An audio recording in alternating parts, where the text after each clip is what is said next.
کہ جناب یہ جو $7 ارب دی امداد کڑی شرائط کیا ہے، یہ میں آپ کو جلدی بتا دیتا ہوں جناب۔ IMF کے بورڈ نے جی MD IMF ہے انہیں کہا کہ پاکستان دی جی اکانومی ہے وہ بہرحال صحیح رستے سے جان دی ہوں، قرضہ اسی لے جا رہے ہیں، ملک کے بہرحال لگے ہوئے ہیں کس طریقے سے ملک میں لوگوں کے معیار زندگی بہتر کر لیں، لیکن ایک پرا اندر بیٹھا ہے وہ کہندا ہے روڑا دے آؤ۔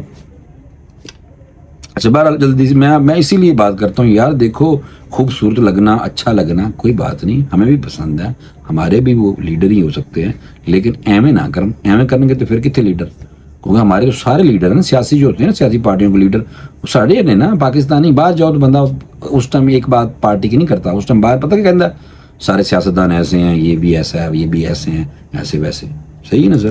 تعریفیں بھی کر رہے ہوتے ہیں۔ بہرحال باہر بیٹھ کے بورڈ نے جناب IMF کے بورڈ نے، انٹرنیشنل مانیٹرنگ فنڈ کے بورڈ نے کل $7 ارب کی پروگرام کی منظوری دے دی ہے، جس کے بعد قرض پروگرام کے حوالے سے IMF کی کڑی شرائط سامنے آئی ہیں، اور پاکستان نے ہون کر کے ملی ہے۔ پاکستان یعنی کہ IMF کے مطابق بورڈ نے پاکستان کے لیے $7 ارب کے قرض پروگرام کی منظوری تو دے دی، لیکن ساتھ ساتھ سخت شرائط بھی عائد کر دیتی ہیں، اور اس میں یہ ہے کہ مستقبل میں پنجاب حکومت کے طرز پر بجلی قیمتوں پر ریلیف نہیں دیا جائے گا، جبکہ غذائی جناز کی قیمتیں، امدادی قیمتوں کا تعین بھی نہیں کیا جائے گا۔ اس کے علاوہ وفاقی حکومت کے حجم اور اخراجات میں کمی کی شرائط بھی معاہدے کا حصہ ہیں، جبکہ پاکستان کو NFC ایوارڈ کے فارمولے پر نظر ثانی کی ہدایت بھی کی گئی ہے۔ ذرائع کے مطابق IMF صوبائی حکومتوں کے اخراجات کو مانیٹر کرے گا۔ دیکھو IMF کرے گا مانیٹر، بھائی چیک کرو، جبکہ وفاق اور صوبوں کے درمیان نیشنل فائنانس پیکٹ پر بات چیت بھی جاری ہے۔ IMF نے ہدایت کی کہ پاکستان توانائی کے شعبے کو GDP کے 1% سے زائد سبسڈی نہیں دے گا۔ ساری عوام تے بوجھ پا رہے ہیں IMF سارا، جبکہ قرض پروگرام کے دوران ضمنی گرانٹس بھی جاری نہیں کی جائے گی۔ IMF نے پاکستان کو زرعی شعبے کو ٹیکس نیٹ سے لانے میں ہدایت کرتے ہوئے پراپرٹی سیکٹر اور رینٹل سیکٹر کو ٹیکس نیٹ میں لانے کی شرط رکھی ہے بھائی۔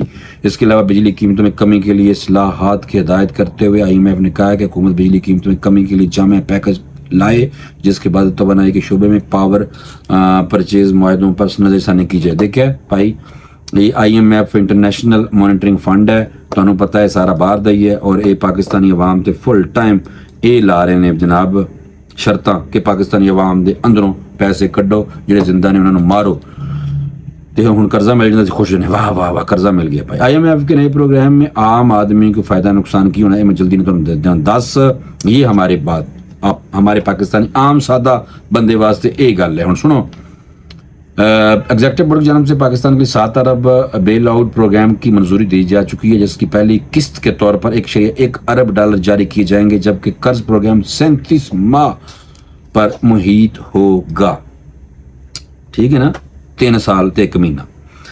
پاکستان کو 30 ستمبر تک $1 ارب کی پہلی قسط ملنے کا امکان ہے، جبکہ قرض پروگرام کی منظوری کے بعد اسی مالی سال میں دوسری قسط بھی متوقع ہے۔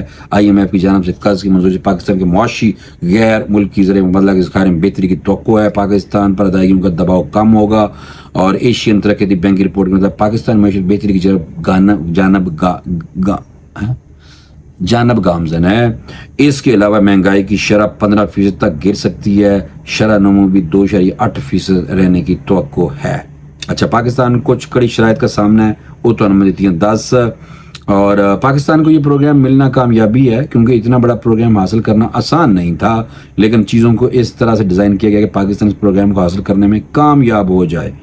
یہ وقت اس لیے بھی بہترین ہے کہ عالمی منڈیوں میں پیٹرولیم مصنوعات قیمتوں میں کمی ہوئی ہے، اور مجموعی طور پر مہنگائی کی شرح میں بھی کمی دیکھی گئی ہے، جبکہ اگلے 1 سال میں پیٹرولیم مصنوعات قیمتوں میں مزید کمی ہو سکتی ہے۔ پیٹرول اور سستا ہو سکتا ہے پاکستانیوں۔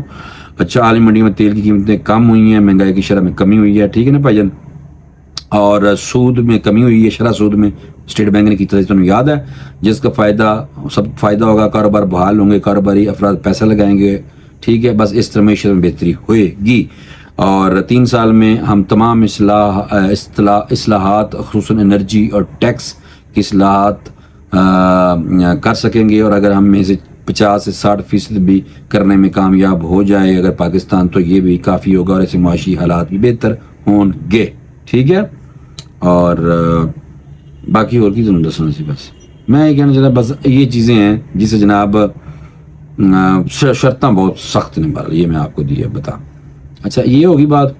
اب آ جاتے ہیں جناب کہ دو گلیں میں دیتی ہیں کر اور ایک میں بات درمیان میں ایڈ کرنی تھی وہ تھی کہ پاکستان کی معیشت درست سمت میں گامزن ہے. IMF کی MD جو نہیں خاتون ان نے دسیا ہے. میں تھوڑا سا بتا دوں اگر آپ اجازت دیں تو. ہاں چلو میں بتا دیتا ہوں. وہ یہ ہے کہ IMF کی مینیجنگ ڈائریکٹر کرسٹالینا جورجیوا, کیسا خوبصورت نام ہے, کرسچن ہے, کرسٹالینا جورجیوا نے کہا ہے کہ پاکستان کی معیشت درست سمت میں گامزن ہے. واشنگٹن میں IMF ایگزیکٹو بورڈ کے اجلاس کے بعد میڈیا سے گفتگو کرتے ہوئے انہوں نے کہا حکومت پاکستان امیروں سے ٹیکس لے کر غریبوں کی مدد کر رہی ہے.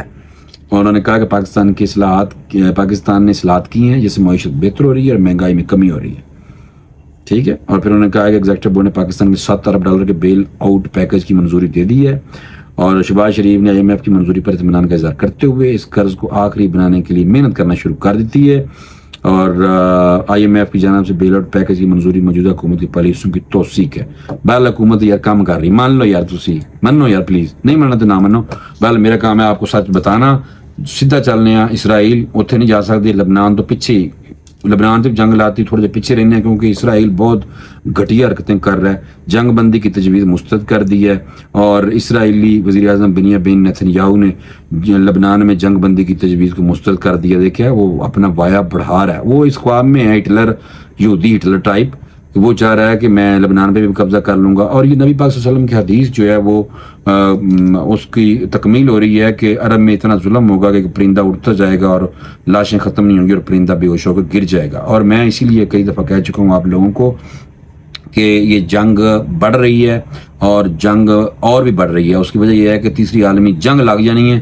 آپ لوگ کسی دیوار پہ لکھ لیں کہ میں نے ਭਰਾ ਤੁਹਾਡੇ نے دسیا سی کہ عالمی جنگ لگ رہی ہے. بہرحال یہ میں آپ کو کہہ رہا ہوں عالمی جنگ اس لیے لگ رہی ہے, میں آپ کو بتا دیتا ہوں. RT چینل آپ نے سبز رنگ کا لوگو بنا ہوتا ہے اکثر, رشین ٹی وی پہ رشیا کی طرف سے ایک ڈاکومنٹری ڈیمونسٹریٹ کر کے دکھایا گیا ہے کہ انہوں نے لندن پہ ایک ایٹم بم مارتا ہے. رشین ٹی وی نے دکھایا ہے کہ ایٹم بم چلایا انہوں نے لندن پہ, لندن سارا تباہ کر دیا. اس کی وجہ لندن نیٹو الائز, لندن امریکہ یعنی کہ برطانیہ امریکہ یہ جناب جو ہیں یہ یوکرین کو ہیلپ کر رہے ہیں اور رشیا ادھر پھنسیا ہے, جنگ لگی ہوئی ہے. انہیں کیا نہ یہی مینو قریب پہ رہا, انہیں کہا بھائی لندن سے سٹاں گا میں ایٹم بم. یہ بات ہونے لگ گئی ہے. یمن نے کہا کہ میں اسرائیل پہ حملہ کروں گا. اس شام سے بھی سپورٹ مل گئی اور شامی لوگ بھی شامل ہو گئے. انہوں نے کہا ہم بھی آپ کے ساتھ ہیں. لبنان کے حوالے سے دیکھ لیں وہ بھی لڑ رہے ہیں, حزب اللہ, حماس. پھر اس کے بعد ایران وہ ڈریا پہ فی الحال. مجھے ابھی تک لگا کہ ایران ڈرا ہوا ہے. بھارت ایران اس لیے ڈرا ہوا ہے تو وہ کبھی کچھ کہنے لگ جاتے ہیں, کبھی کچھ کہنے لگ جاتے ہیں. اسی لیے میں جب قاسم سلیمانی صاحب کی شہادت ہوئی تھی ایران میں تو میں نے کہا تھا کہ کرے گا ایران کچھ نہ کچھ. پھر مجھے لگا تھوڑی, میں نے جب چیزیں تیور دیکھ لی میں نے کہا ایران نے کچھ بھی نہیں کرنا. وہی ہوا, ایران نے کچھ بھی نہیں کیا, ورنہ بڑی بڑھ کے مارت ہم آ رہے ہیں, میزائل چلا رہے ہیں. نہیں, اب وہ حزب اللہ کو سپورٹ کر رہے ہیں.